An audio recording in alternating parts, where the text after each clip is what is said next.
What's going on, everyone? I'm the OPJellicent, and I'm battling here for the final regular season game of WPL season number 9. My opponent was Sky, coach of the AC Milanturn. I was 2-0 against him in the format up to this game, and ideally you can end things off on a win, because if I win right here, I actually match my record from last season, which was also 10-2, so that would be absolutely amazing. Either way, though, we are locked for playoffs, and we are also locked for first seed no matter what at this point, because no other team can reach 9 wins, so that is really nice for me right here. I will get to face one of the lower seeds in the playoffs. Let's talk about the team that I built. Starting things off, we have Flying EMZ Tornadus T. He'd had a potential Mega Scissor on his team, so what I did was I EV'd this to be able to live a +2 Bullet Punch from no attack Mega Scissor after Stealth Rock's damage, and by doing that, I can also take a max attack Bullet Punch if I can keep hazards off the field. My Gardevoir right here is the primary win condition.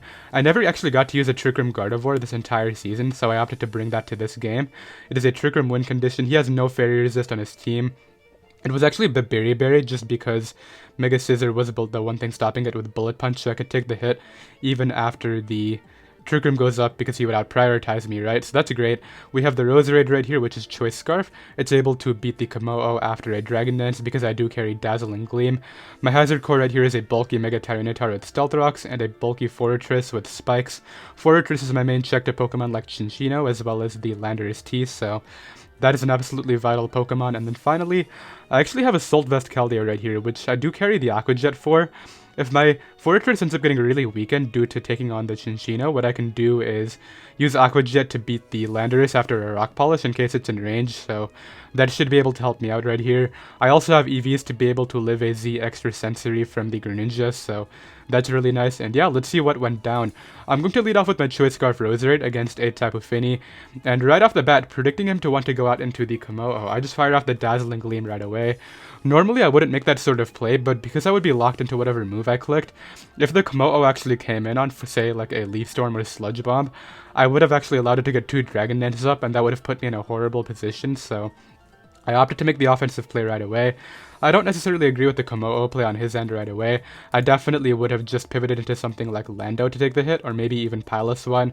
I don't think the grounds did too much work for him this game, but I'm able to knock out Komodo right away, which is really nice. That's a huge win con right out of the gate.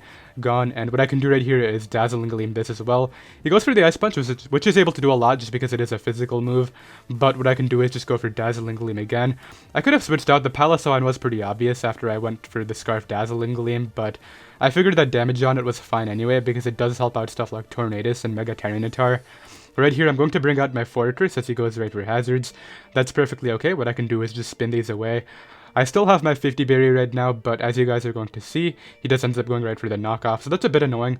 What I can do here is start to get up my own specs though, and that's going to wear down everything besides Lando, which really helps out my Trick Room Gardevoir win con, so I actually end up getting in my Tornadus right here, knowing I can take the defensive Icicle Crash. I know he's very bulky based off the damage I did earlier with Dazzling Gleam, and thanks to my bulky Vs that I put on this for the Mega Scissor, I can actually take Icicle Crash into Ice Shard, so that's going to really help me out because I can just go for an accurate U-turn to be able to knock out the Piloswine.